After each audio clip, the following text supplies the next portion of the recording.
Na story. Man. Rafiki. Rafiki.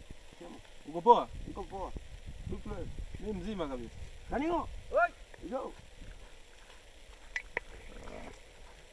Rafiki vipi rafiki? Safi.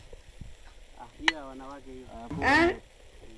Sasa rafiki, nimetoka mjini, nimekuja kuwauliza swali. Sasa rafiki, swali langu, hivi kwa nini hamna vyoo?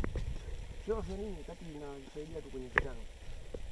Vyoo vile ni vizuri. Kwanza unatunza mazingira, kitu chote unaenda kukiweka kwa pamoja. Unavyo unaniana hivi, unaweza ukazalisha magonjwa. Magonjwa haijui hiyo.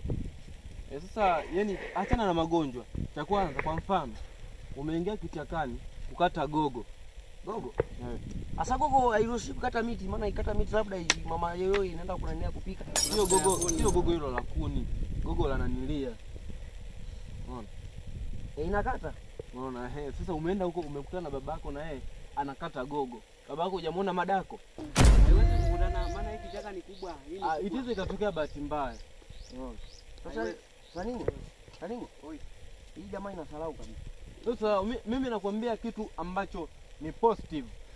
Unaona? Positive basi nimesema nini hiyo?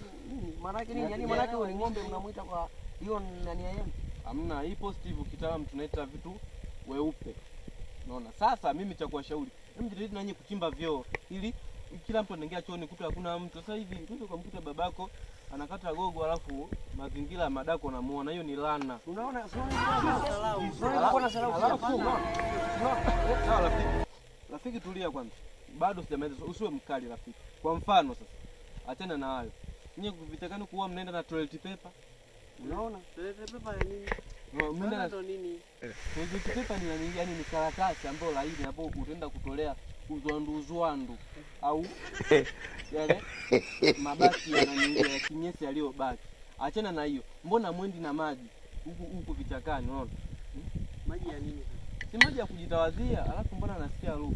Harufu ya nini? Kuna ng'ombe hapo imesaa, unajua. Sio ng'ombe imesaa. Wewe unapoonekana nyie, kuna mmoja katoka kukata gogo. Kwa hiyo kukata gogo hajajitawaza. Kwa sasa hivi mabaki ya mavi yamebaki. Inanuka mavi ni hiyo salau hiyo.